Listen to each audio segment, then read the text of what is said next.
right now, I'm going to bring up someone, and I could have brought her on in the beginning. I said, you know what? It's important that you go on at the end, because she's the only one I know that has visited Julian Assange maybe 40 or 50 times since 2013. She's been, not you. Oh. You're keeping the place, you're paying the rent.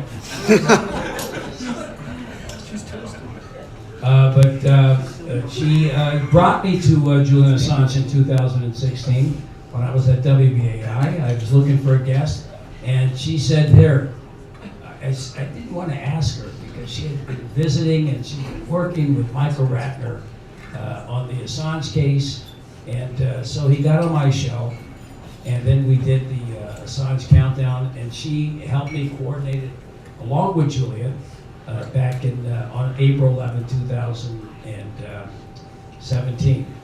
And so she last visited Julian Assange 4 or 5 months ago.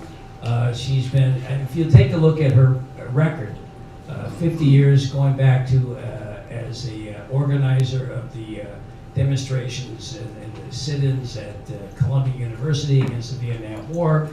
She was Person of the Week on ABC News for her work with those in peace groups that were infiltrated by the FBI. And I mean, the list goes on and on, but she does it.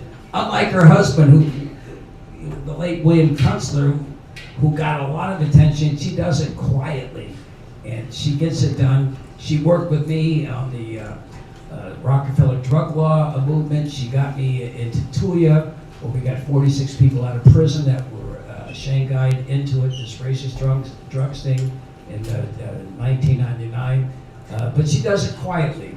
But she knows Assange, and I think it's appropriate that she is the last speaker before we go out with Lucy Murphy, and that is the great attorney, civil rights attorney, Margaret Ratner Kunstler. Give her a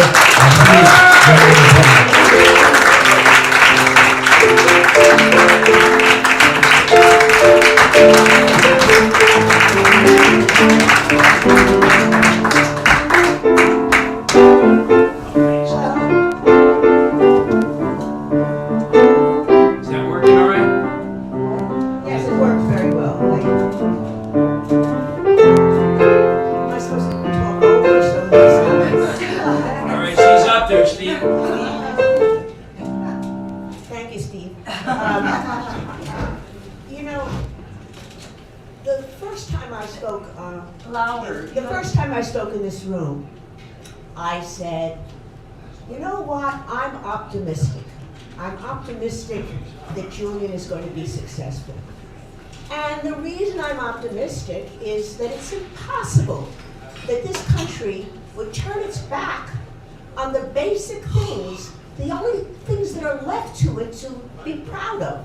And that is the First Amendment, the ability to speak, the ability to criticize, the ability to choose who you want to elect on the basis of knowing what they had to say, instead of hearing lies from everyone. So I said, you know, I stood up here and I said, I'm optimistic. And I'm embarrassed that I said that. I really am, because how could I have been optimistic in the face of looking at what this country has done over the last 15 years? How do I dare have optimism at that point? I mean, I know I had optimism because it was a clean fight, because it meant free speech, because they grabbed somebody who wasn't an American from another country and said, we can stop you from talking about what we don't want to hear by putting you in jail. Meanwhile, we can keep you in isolation for 10 years while we're readying our complaint against you. So, okay, it's all okay, we can do all of these things. And I'm saying, they can't get away with this. This is not possible. This is a white man. He has nothing to do with this society. The only thing he's done is speak out, publish things. He's not a gun runner. He's not a drug addict. He's not selling drugs. He's not stealing anything. He's not committing any crime. So it's not possible that you can grab him and put him in jail for the rest of his life. Well, it is possible. It is very possible. And I hate to say this because I want to be, totally optimistic. And I haven't always been totally optimistic about what could happen to my clients, and I've been usually not disappointed because the worst things happened, and that was expected. But I didn't expect the worst thing to happen here. And as you look around, today it's worse than ever, so we can see why it happened. Last year I didn't see why. But now I see why. I see that this country has deteriorated to such an extent that if they can't control what is said, they can't survive. Because they have done so many terrible things. They continue to do it. And they have to do it without anybody knowing or anybody talking about it. Because they can't survive. And capitalism cannot survive without their doing what they're doing. So there's a problem here. So it's just an extension of the problem of imperialism and the problem of capitalism and imperialism. And it's all going to be over very soon, and I'm sorry to say that.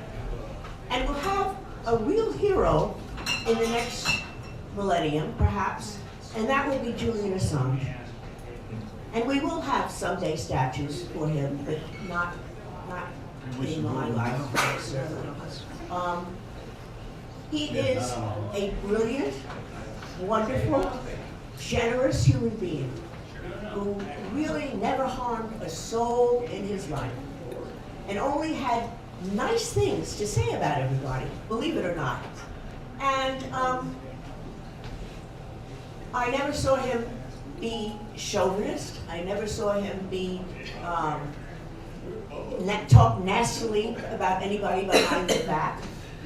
And here he is, having been tortured and vilified and made into an enemy so that the United States can get away with this shit. And here we are in a world that is unrecognizable now.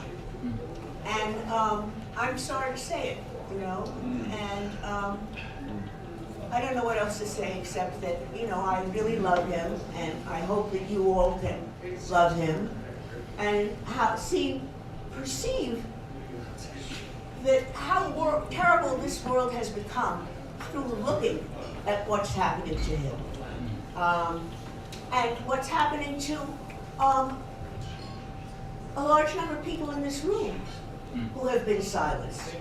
And why have they been silenced? Because they're talking about what is truthfully happening. And we can't allow that anymore. And what does that mean? What happens then?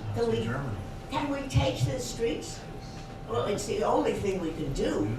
And will we do that? And that's the question. Will we organize enough to take to the streets and do something about what's happening to this country? And I don't know. I hope so. And that's all I have to say. Wow.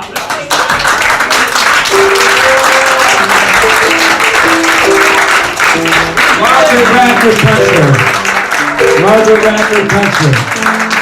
She wants to talk to 50.